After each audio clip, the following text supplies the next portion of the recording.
Gabriel García Márquez, y no es un desplante. La profesión de escritor es la más solitaria del mundo. El único que lo ayuda a uno a escribir verdaderamente es uno mismo. De la hojarasca, tratando de no escuchar ese sonido lacerante que me eriza la piel. Procurando que el niño no descubra mi ofuscación, vuelvo el rostro hacia la ventana y veo en la otra cuadra los melancólicos y polvorientos almendros con nuestra casa al fondo. Urgente, Gabriel García Márquez acaba de ganar el Premio Nobel de Literatura. Repito, Gabriel García Márquez, Premio Nobel de Literatura. Me acaban de despertar con la noticia de que soy Premio Nobel. Es una sensación muy rara. Todavía no estoy seguro de que he despertado. Por sus obras siempre mágicas, por sus personajes de papel y hueso, por ser irreverente y auténtico, Gabo Eterno. Serie de especiales radiales por los 99.5 FM de UDC Radio, en homenaje al colombiano más universal de todos los tiempos, Gabriel García Márquez, 1927-2014. Para mí el cine no era más que una diversión, y lo seguía muy poco. Y cuando llegó Álvaro fue el que nos estaba con la locura de que era la gran cultura del siglo XX, a ver el cine, y andábamos metidos en esos cines que había en Barranquilla estupendos, que no tenían techo, que se veían las películas bajo las estrellas y con luna llena. Y ahí me interesé tanto por el cine que cuando llegué al Espectador, yo logré que me dejaran hacer la crítica de cine. Rincón de amor del Magdalena, quema del sol. Finalizamos la serie de especiales sobre el maestro Gabriel García Márquez, hoy precisamente hablando de Gabo y el cine, con la presencia de Freddy Badrán, Marta Amor y Luis Anaya.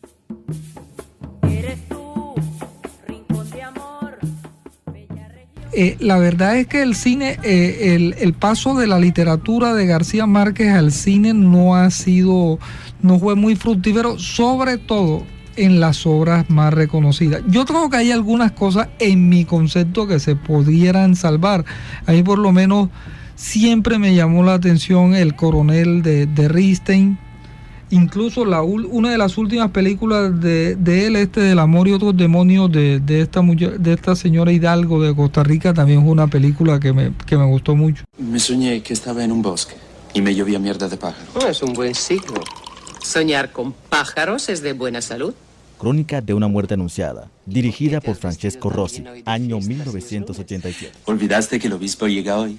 De pronto le puedo besar el anillo. Ni siquiera bajará del barco. Echará una bendición de compromiso como siempre y se irá por donde vino. Odia a este pueblo. No recibió nunca buen concepto de la crítica, como entre otras cosas casi todas las películas basadas en obras reconocidas de García Márquez. O sea, era más fácil o es más fácil encontrar buenas películas en cuentos, en algunas cosas que en obras de algún reconocimiento. Lo mismo pasó posteriormente con El amor en los tiempos del cólera, que tampoco fue muy aceptada. ¡Habla, niña! ¡Dinos qué fue! Y la película realmente yo recuerdo de los comentarios ese día en el centro de convenciones no fueron positivos sobre esa película. Ahora, habrá que verla ya después de tantos años para ver, porque también el gusto cinematográfico de uno varía y de pronto uno puede ver una cosa que no le gusta en una vez y posteriormente le puede llamar la atención. Casualmente fue lo que dijo Gabos, de acuerdo a palabras o el texto de Salvo Basile este fin de semana en el Dominical de El Universal. Él explicaba que Gabo después, muchos años después, se enfrentó otra vez a la proyección de la película y su reacción fue decir, pero esta película no está mala, esta película es buena.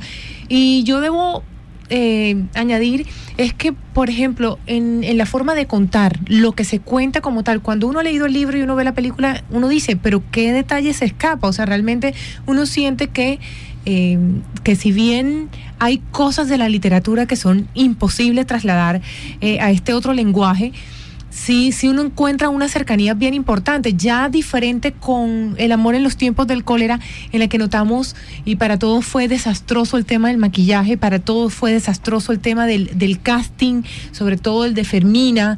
Entonces eran cosas como muy evidentes, pero en el caso de esta película de Crónica de una muerte anunciada, uno podría decir que por lo menos estos defectos que tienen o que son evaluados en el lenguaje cinematográfico no saltan a la vista como saltan en esta otra película, y de alguna u otra forma hay cierta fidelidad de los hechos o de los acontecimientos que se narran en el libro y que bueno, después lo cuenta la película. Digamos que he intentado ver nuevamente la película y debo reconocer que el hecho de que no sea un español como el nuestro tiende a ser un poco chocante, porque es que se nota, a pesar de que ellos intentan hablar en castellano, el italiano es bastante marcado. Tal vez eso fue uno de los elementos que no ayudan a que uno se sienta totalmente identificado con la obra, porque cuando uno lee a Gabo, uno siente el Caribe, uno siente el español ahí bien claro, y en esta película pues sí tiende a ser un poco más complejo el tema. Hay una u otra participación de colombianos, pero es mínima en comparación con los actores internacionales.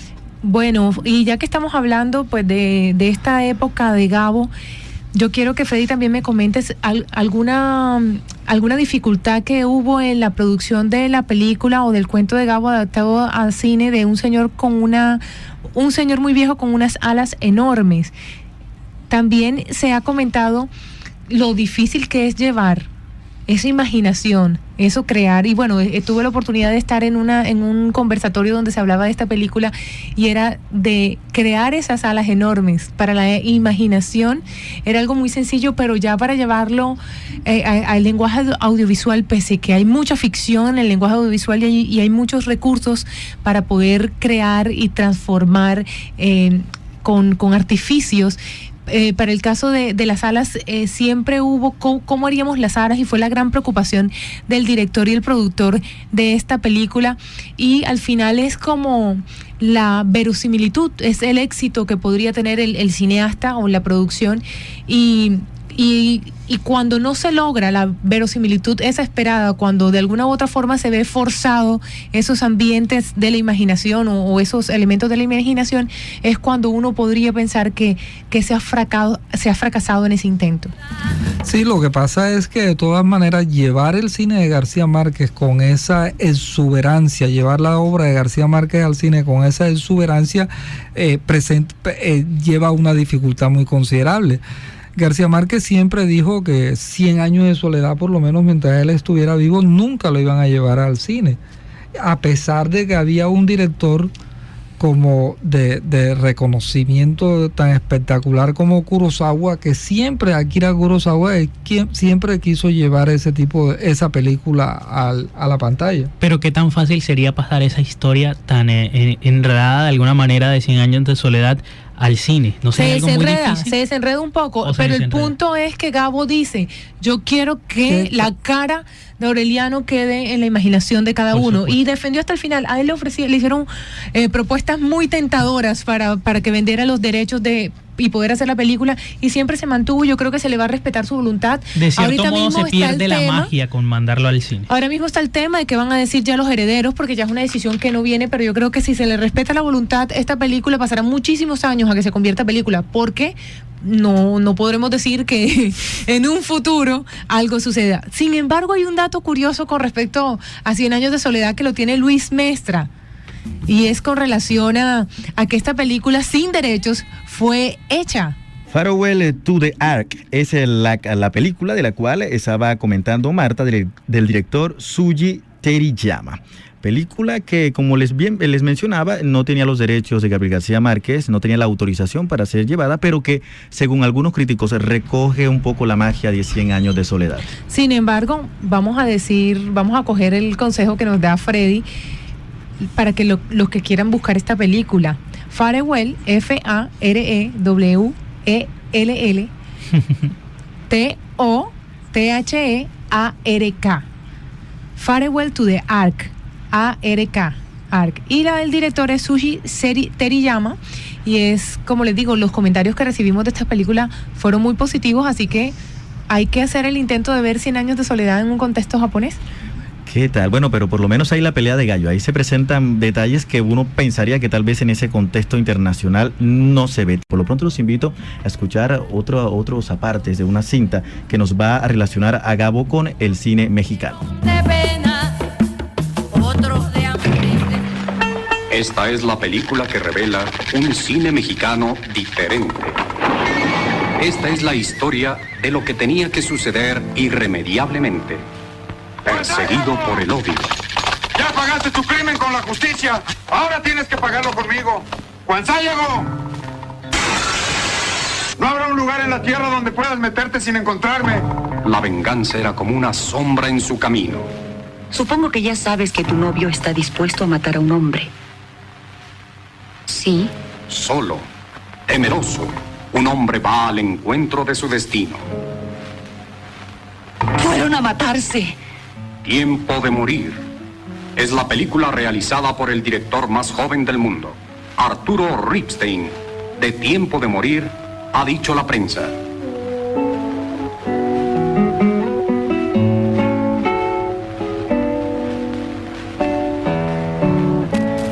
Tiempo de morir era la película o el sonido de la película que escuchamos anteriormente. Ya de esa manera llegamos al Gabo y su acercamiento con el cine de México, Freddy. Ya habíamos hablado un poco sobre el cine de México. Tiempo de morir es una película de 1966 de Arturo Ripstein. Es la primera película que hace este luego famoso director de cine mexicano, que posteriormente, muchos años después, hace El coronel no tiene quien le escriba. Pero Tiempo de morir también la hace un director de cine colombiano, Jorge Alí Triana, en el año 1985. La relación de Gabo que ya les mencionaba con el cine mexicano no solamente se da en los 60, también en los 70, con una película como María de mi corazón, una película que inauguró, si mal no recuerdo, el Festival de Cine de 1980 u 81, una película de Jaime Humberto Hermosillo, donde entre otras cosas sale García Márquez también en un papel con un vaso de whisky en una fiesta. Hace también El año de la peste en 1978, una película de Felipe Casal, donde García Márquez, esta película es basada en un libro de Daniel Defoe, El diario de la peste, uno de los libros que García Márquez siempre reconoció como los libros más importantes que él leyó en su vida. Como vemos, la relación Gabo-cine mexicano ha sido o fue importante, interesante. Participó como guionista, los directores de cine mexicano le tomaron textos, hizo adaptaciones.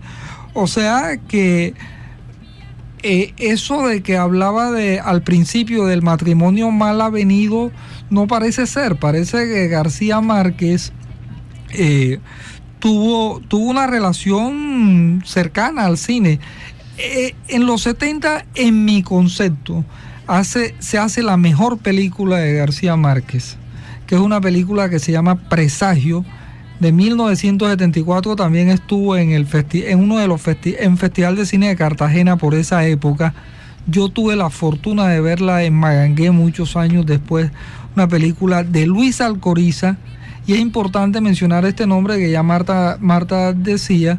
Luis Alcoriza es un director de cine español que llega a México después de las persecuciones del franquismo, y aunque no aparece, es uno de los guionistas de Los Olvidados de Buñuel. Luis Alcoriza trabaja como asistente de dirección en varias películas de Buñuel. Esta Presagio utiliza mucho es como va a suceder algo, viene una cuestión, va a pasar algo, juega mucho con esa cuestión popular. Es una película muy interesante, muy buena, realmente en mi época, hace muchos años, por allá por fines de los 70, me llamó muchísimo, pero mucho la atención. Yo la vi en Magangué, parece misteriosamente la vi en un fin de año en Magangué, pasando unas vacaciones allá, y es de una importancia en mi concepto. Creo que ganó un festival de cine de Cartagena, y yo considero que es lo mejor que se hizo basado o adaptado del cine de García Márquez.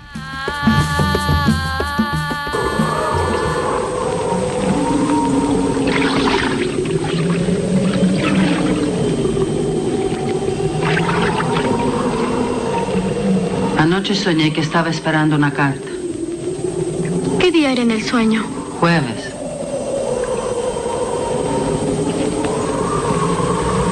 Entonces será una carta con malas noticias.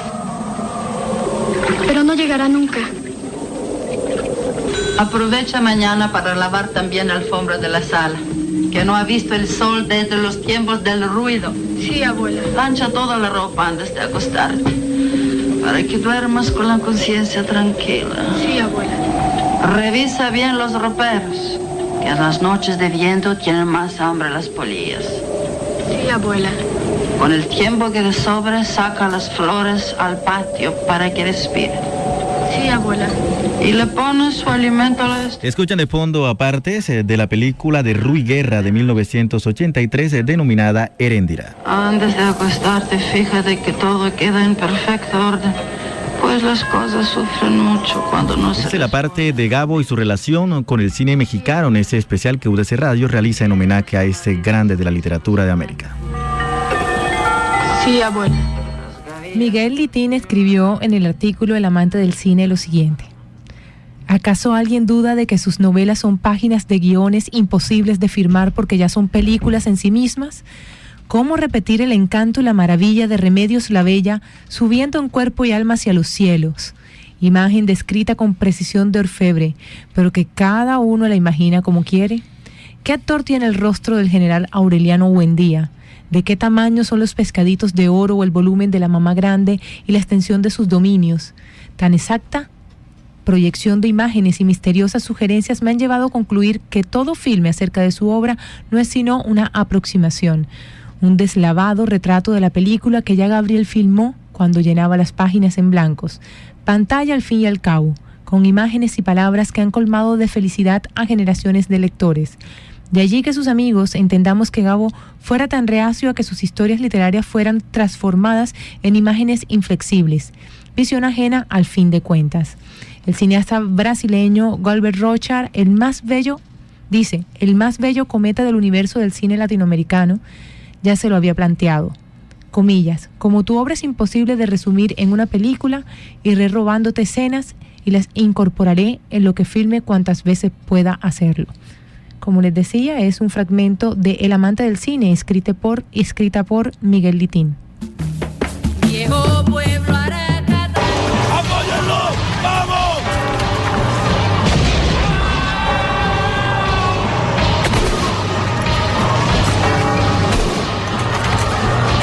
¡Váyase! ¡Eche para la iglesia!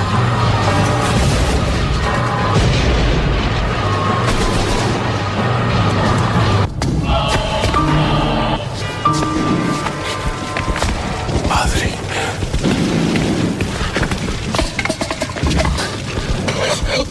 No me deje morir, padre.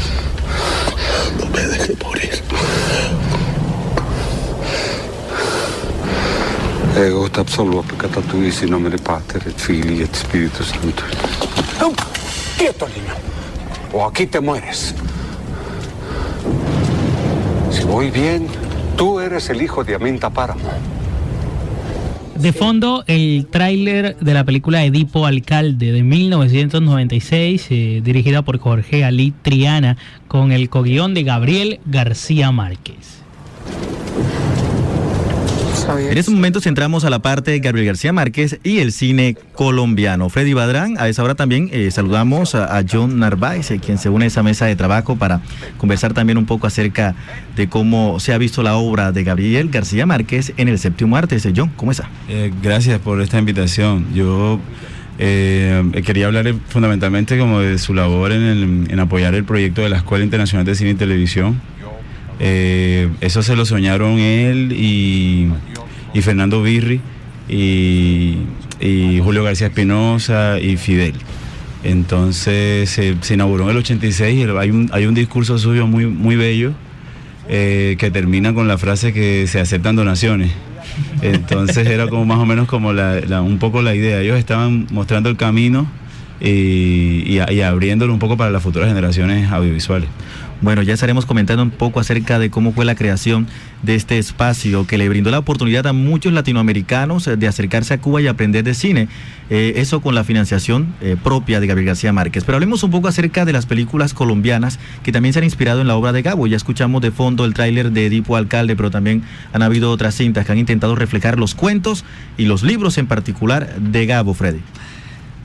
Yo creo que ha habido dos directores de cine colombiano que son los que más han trabajado, y tampoco es que sean muchos, que son Jorge Ali Triana y Lisandro Duque. Son los directores que han hecho Jorge Ali Triana Tiempo de Morir en 1985 y Edipo Alcalde en 1996. Por su parte, Lisandro Duque hizo en la serie Amores Difíciles, una serie de seis películas. Él hace Milagro en Roma. Divina. Es una basada en un texto, me imagino yo que es basado en un texto que se llama La Santa, ajá, donde sale Margarito Duarte. Y lo interesante de este cuento de La Santa es que yo realmente debo decir que estoy usando la palabra cuento, pero parece que es un texto real, porque menciona al tenor que vivía al lado de García Márquez cuando vivía en Roma, y ahí menciona en ese texto a Sabatini, y cuando le plantean a Sabatini la realización de esa película sobre la vida de Margarita Duarte, de Margarito Duarte, que anda por las calles romanas con la muertecita, el cadáver de su hija, que ese cadáver era incorruptible, o sea, lo habían sacado después de haberlo enterrado y todo el cuento, y mientras el cadáver de su mamá de la mamá de la niña, quiero decir, sí había sido el proceso normal después de la muerte, este cadáver no había sufrido eso, y él se viaja a Roma para regresar e ir al Vaticano con el fin de que ocurra el milagro. Y entonces cuando le preguntan a Sabatini, porque Sabatini le plantean la realización de esa película, Sabatini dice, no, pero es que esto no se puede hacer porque nadie lo va a creer. Y Lisandro Duque en el año 88, en la serie de Amores Difíciles, aquella serie de 6 directores de cine latinoamericanos que hacen 6 películas basados en obras de García Márquez o textos de García Márquez, una de esas es Milagro en Roma. Y después Lisandro Duque hace una de las mejores películas colombianas de los últimos años, con un guión o co-guión de García Márquez, que es Los Niños Invisibles. Yo soy fan de Milagro en Roma. Esa idea de la niña intacta, de que el pelo y las uñas le seguían creciendo, aparece un poco también en Del Amor y Otros Demonios, cuando descubren el cadáver con el nombre larguísimo. Y me gusta mucho esta película Milagro en Roma. La verdad, Lisandro Duque, sin embargo, es de los mejores directores del cine nacional, del cine colombiano, indiscutiblemente, sí. Bueno, escuchemos más bien a Gabriel García Márquez. Él a continuación nos explica un poco acerca de lo que mencionaba inicialmente, Marta, lo difícil que era para una persona hacer cine. Y aquí nos explica un poco por qué él decidió seguir con su labor de escritor y posteriormente seguir trabajando, y dejar a un lado un poco el tema del séptimo arte. Para pasar a hablar un poco acerca de la creación de la escuela en Cuba, que le permitió a muchos directores latinoamericanos tener la posibilidad de tener acercamiento con este séptimo arte. Escuchas este especial de UDC Radio en homenaje a Gabriel García Márquez. Yo llegué a tenerle tanto amor al cine que pensé en hacer cine por lo mismo que hice literatura, novela y cuento, y por lo mismo que hice periodismo, que era otra manera de contar la vida. Ahora, sea, ¿qué sucedió con el cine? Que me di cuenta de que era infinitamente más difícil hacer una película de lo que yo me imaginaba. Me parecía imposible que con los compromisos industriales, compromisos económicos y la enorme cantidad de gente que está en un set, hombre, me parecía imposible contar una historia íntima, una historia del corazón de uno. Oye mi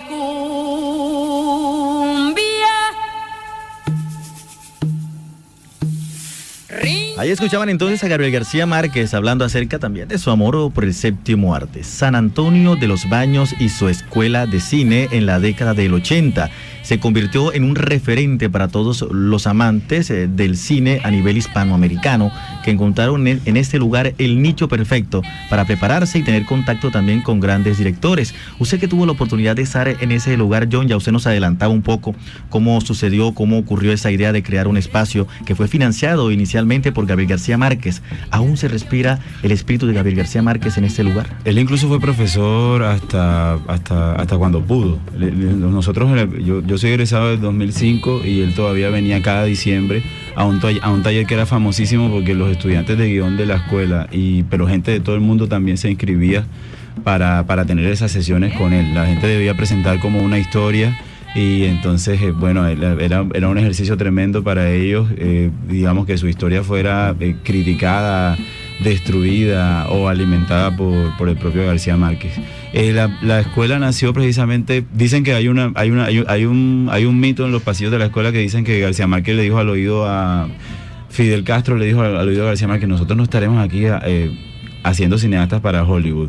Era un poco eso, lo que quería la Revolución Cubana, que es como, digamos, la base de la posibilidad de construir ese sueño, era que, bueno, Latinoamérica fuera contada por nosotros mismos.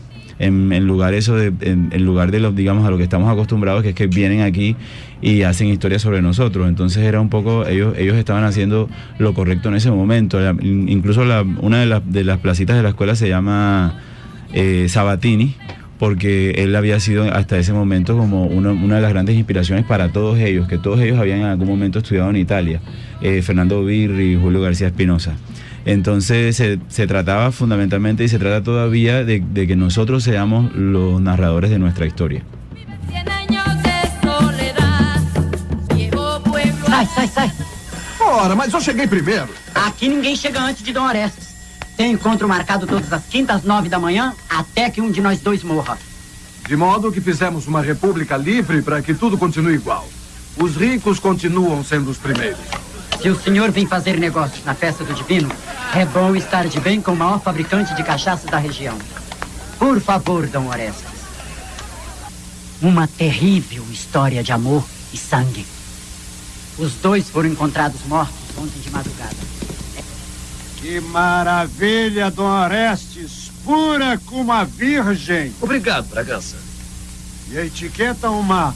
Escuchan apartes de la película Fábula de la Bella Palomera del año 1988 del director Rui Guerra, en la cual Gabriel García Márquez estuvo como co-guionista.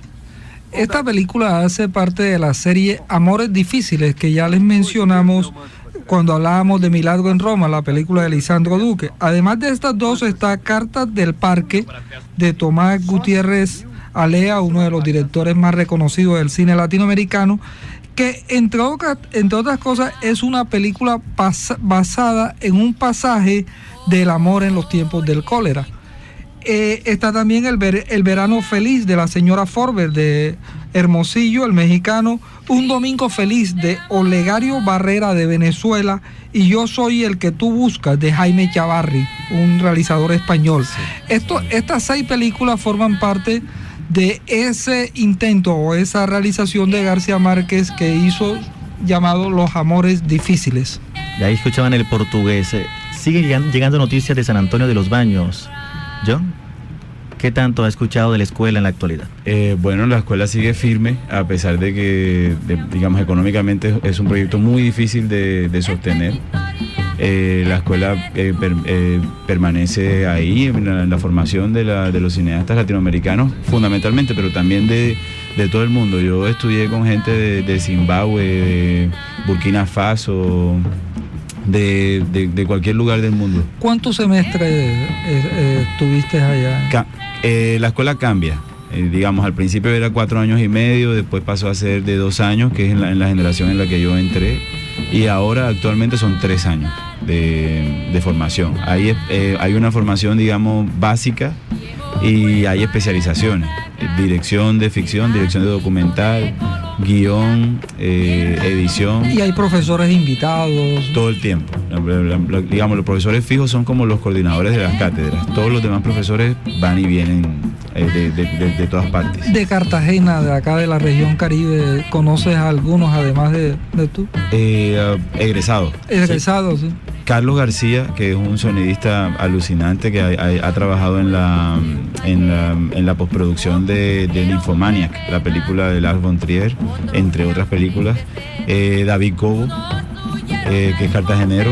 Roberto Flores, que es barranquillero, que hizo recientemente Cazando Luciérnagas. Y una que está por estrenar que se llama Ruido Rosa. Esos son los egresados. Hay un Jonathan Fortich, que es de Montería, también egresado de la escuela. Hay más egresados, pero bueno, no los conoce. A nivel de infraestructura, ¿cómo estaba la institución cuando usted estaba? Mira, es como un internado, es tal cual como ellos soñaron que fuera. Es como un internado en el que vives y estudias, así estás trabajando las 24 horas en función del cine. Si no hay una muestra o una charla con un invitado, estás en tus clases o estás viendo una película de todas maneras, o tienes un bus para ir a un ciclo que hay en el cine Chaplin en La Habana. Digamos, son 24 horas de cine de lunes a viernes, a domingo, pues. A nivel de cámaras, a nivel de herramientas para los directores, ¿cómo es? Sabemos que un poco la tecnología en Cuba tiene ciertas restricciones. ¿La institución o la escuela cómo se maneja por ese lado? La escuela es un espacio internacional, entonces, digamos, eso lo blinda de algunos o de solo algunos de los inconvenientes del bloqueo. Pero nosotros tenemos ahí todos los equipos, o sea, digamos, para edición, para fotografía, para todo lo que significa tecnología. La escuela está a la altura de cualquier escuela del mundo. Directores americanos importantes que estuvieron durante tu permanencia allá en la escuela dando talleres. Mira, estaba por ahí por los pasillos Mike Figgis, ¿lo recuerdas? Sí. De Living Las Vegas. Pero se confundía con cualquiera de nosotros. Era como, nosotros decíamos, oye, es cierto que este man es el de sí, es él. Presentó su nueva película con nosotros y digamos, fue una aventura increíble tenerlo ahí. Pero ya habían estado Coppola, Spielberg, por mencionar a los gringos, pues. Sí. Ya habían estado.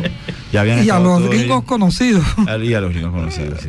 Ya habían estado todos ellos en algún momento en la escuela. Un día sentado con nosotros en nuestra clase de dirección de arte estuvo Danny Glover. Y así, pero normal, natural. También estuvo en la Universidad de Cartagena cuando vino del Festival de Cine. Exactamente. Era un poco como vivir, era como vivir en un festival de cine. Sí.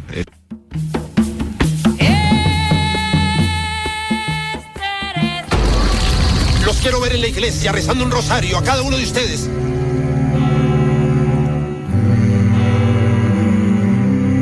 A la niña la mordió un perro. La rabia es una de las tantas artimañas del demonio. El marqués de Casalduero trajo a su hija. Está poseída, madre. ¿Qué dices? ¡Suéltenme! A veces le atribuimos al demonio cosas que no entendemos sin pensar que pueden ser de Dios.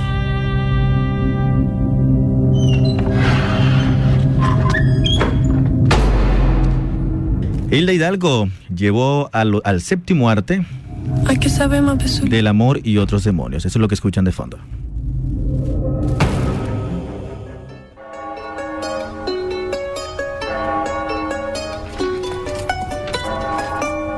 I write this very short note to let you know that I love you. Y ahora recordamos la otra cinta llevada también a cabo aquí en la ciudad de Cartagena, El amor en los tiempos del cólera, con Javier Bardem también como protagonista. más llanto no hay. Eso para ir cerrando un poco ese especial que hemos preparado con Gabriel García Márquez y el cine. Vieron dos películas recientes que no contaron tampoco con muy buena crítica y que tuvieron como escenario a la ciudad de Cartagena. Yo creo que todos le tenían mucha fe a la cinta de Hilda, pero al final me pareció también injusta. A mí me parece injusta la crítica del Amor y otro demonio. Me parece que es una obra de arte esa película. Ustedes que son los expertos, John y Freddy, que pueden ser mejores críticos, me parece que tenía una estética bien bonita y era muy intimista también. A mí me parece una buena película del Amor y otros demonios. O sea, visualmente y bien narrada y bien contada. O sea, yo creo que es de las donde sentí el ambiente macondiano, garciamarquiano, mejor dicho. A mí esa película me pareció buena, sinceramente. Pero si saben esa historia de la cabra que se está comiendo una película. Son unas cabras que están comiendo una cinta. Sí. Y le pregunta una a la otra, ¿y qué tal te pareció? Y le dice, me gustó más el libro. Siempre será complicado, siempre será muy complicado. Sin embargo, una historia como la de las historias de García Márquez, ese mundo macondiano que tú llamas, es muy difícil. Y es más, yo decía acá en el curso del programa que era mucho más fácil llevar textos cortos de García Márquez al cine que hacer estas grandes superproducciones. Bueno, cumple esa característica, sí, era corta y además con un ritmo diferente, porque es que no lo siento tampoco tan macondiano. Cuando ustedes se van a macondiano, siento otras novelas. Sí. Esta novela era una novela un poco más citadina. Bueno, yo no quiero darle un apelativo, pero la sentí un poquito distinta, o la siento un poco distinta, y por eso su narrativa audiovisual era distinta. No, yo digo que es un libro que está hecho casi como un guión cinematográfico. O sea, el libro en sí es un guión cinematográfico. Incluso acuérdense que el libro empieza, es una noticia que lo mandan a cubrir al claustro de Santa Clara, al hospital Santa Clara, cuando ya va a ser demolido. Y una de las cosas interesantes de esta novela es que García Márquez, en las pocas veces que cita a Clemente Manuel Zavala, su jefe de redacción en El Universal, es en esta novela. Él habla de que el jefe de redacción del Universal lo envía a cubrir lo que está pasando en un día donde no sucede nada en la ciudad periodísticamente. Y le dice, vete por allá para ver qué. Y eso es un poco un reconocimiento de Gabo a ese jefe de redacción, un poco olvidado después por Gabo en toda su inmortalidad, o su casi nunca la gente con la que él trabajó en El Universal en su primera época fue muy reconocida por Gabo posteriormente a su triunfo literario.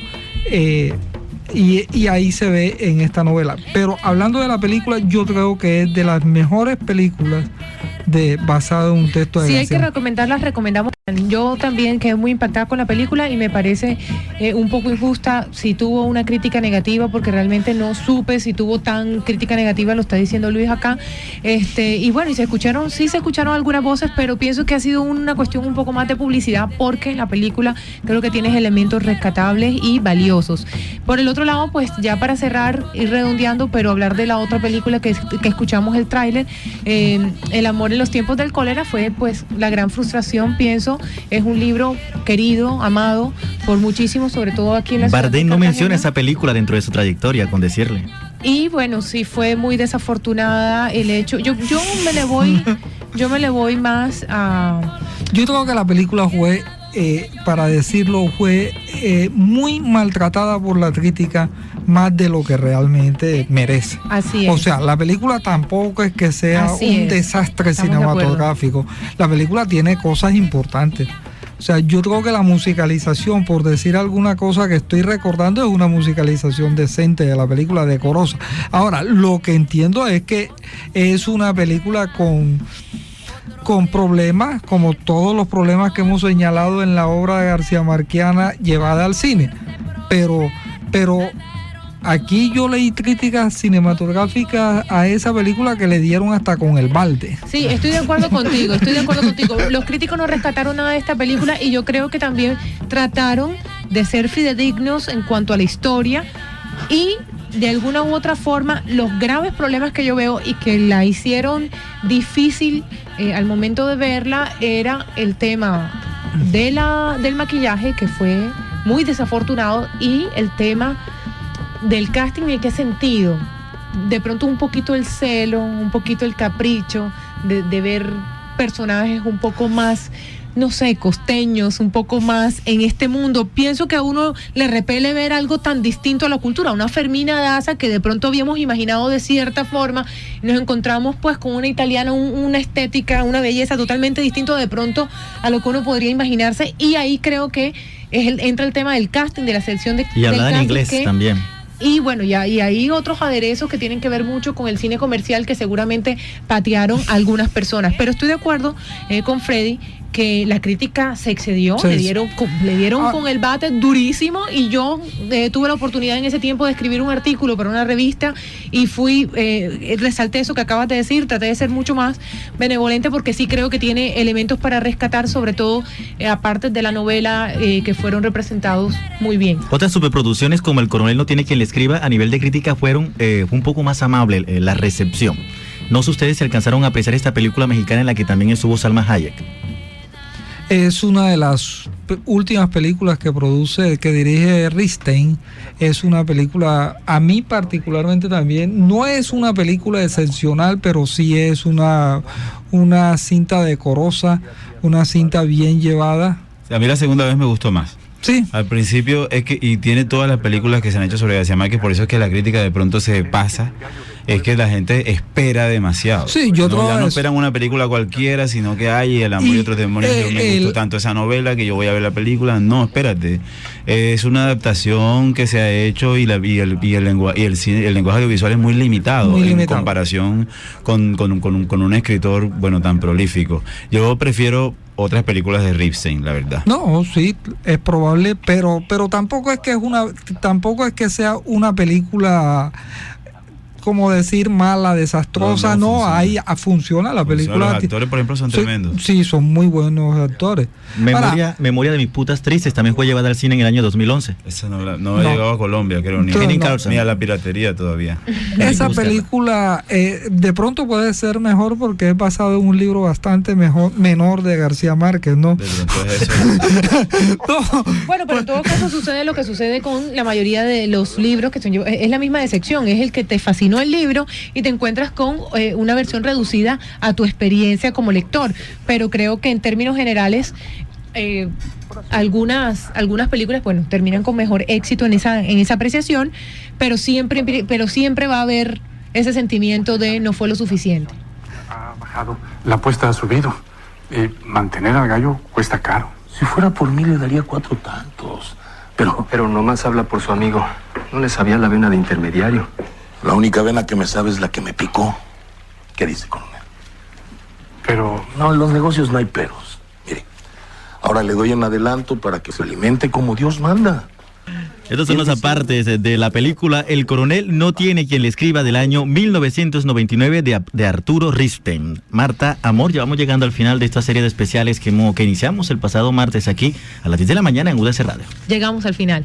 Gracias a todos por habernos escuchado, acompañado, y pueden revisar toda la obra, toda la serie de especiales en la página web de udcradio.com.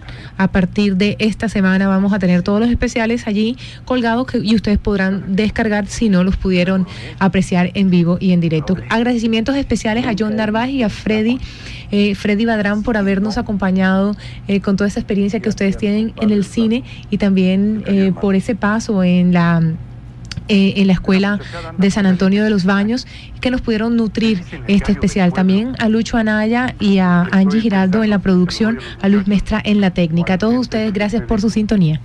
¿Qué dije? ¿No se le hace mi doc que aquí el coronel ya peina muchas canas para andar de crédulo? Me parece que el coronel hace bien en reclamarles, coronel hace bien en reclamarles, coronel hace bien en reclamarles, coronel hace bien en reclamarles.